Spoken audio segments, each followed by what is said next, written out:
A lot of it is people who feel this. It's depression following childbirth, and it's beyond the typical baby blues. So people, they always talk about the baby blues, and we're going to talk about this in another subject when we talk about relationships, pre-pregnancy and pregnancy, and so forth later on in the series.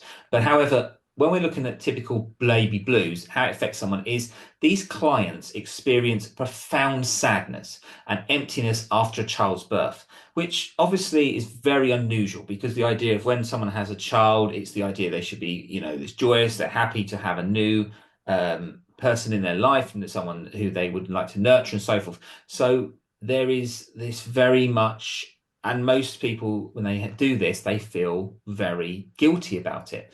So despite having wanted the baby for so long or wanted it within the relationship, they feel disconnected and unable to bond with their child. And within this, it causes a lot of issues. So there's a lot of things about why they do this. And again, it's this idea of why has this happened? So within that, we would work with a lot of CBT techniques within that because it's about cognitive behavior training and hopefully override that. They also, the people who have experienced these things, is experiencing intrusive thoughts about harming themselves or the baby, which actually terrifies them. So that's another thing as well. Is so this is not when someone gets postpartum depression. It's not so much with everything else you work with as anxiety and negative mindset or motivation or so forth. It is very much something what is developed.